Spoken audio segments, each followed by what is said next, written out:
মাশাআল্লাহ আয়ান আজকে প্রথমবারের মতো বাজার করছে। তবে আনতে বলছিলাম টক দই, নিয়ে আসছে লেবু। মাঝে মধ্যে টক দইয়ের কাজও কিন্তু লেবু দিয়ে হয়ে যায়। হ্যালো এভরিওয়ান, আসসালামু আলাইকুম। কেমন আছেন সবাই? আশা করছি সবাই খুব ভালো আছেন। আমিও আল্লাহর রহমতে ভালো আছি।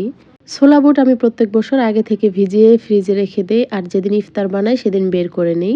তবে এবছর আর সিদ্ধ করে রাখি নাই। ভাবছিলাম ইফতারে ভাজা পোড়া রাখবো না। তবে আমার বাচ্চা ভাজা পোড়া খুবই পছন্দ করে, ওর জন্য অল্প হলেও বানাতে হয়। আয়ানের বাবা মাশাআল্লাহ রমজান মাসে ডায়েট করে প্রায় ৫ কেজি ওজন কমিয়ে ফেলেছে।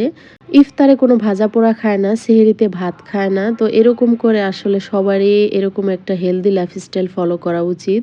তবে আমরা কিন্তু চাইলেও এরকম পারবো না।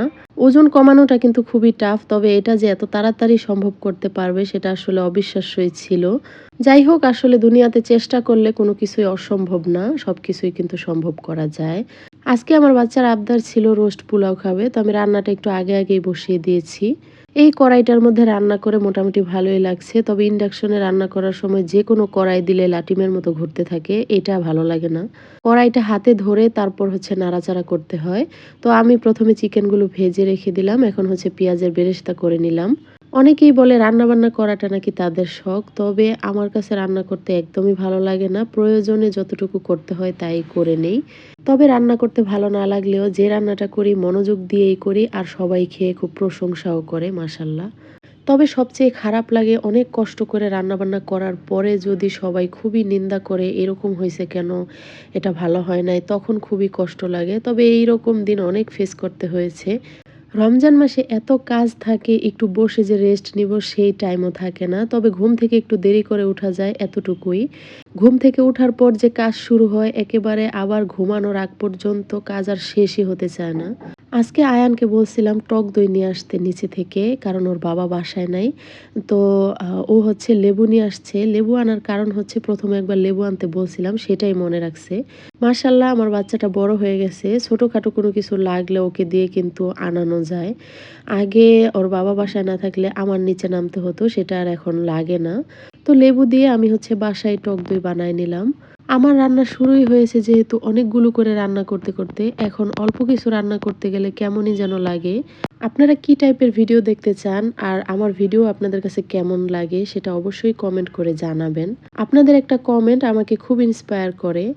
আপনারা যে টাইপের ভিডিও দেখতে চাইবেন আমি ওইটা বানানোর ট্রাই করব।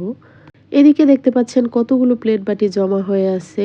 এর মধ্যে কিন্তু অনেকগুলো ধুয়ে উঠিয়ে রাখলাম। এখন আবার এগুলো জমা হইছে। সারাদিনে কত যে প্লেট বাটি আধোয়া হইতে পারে তার কোনো হিসাব নাই। তো এই তো রান্না প্রায় হয়ে আসছে। এখন আমি ২ চামচ ঘি দিয়ে দিব আর উপরে বেরেস্তা দিয়ে দিব।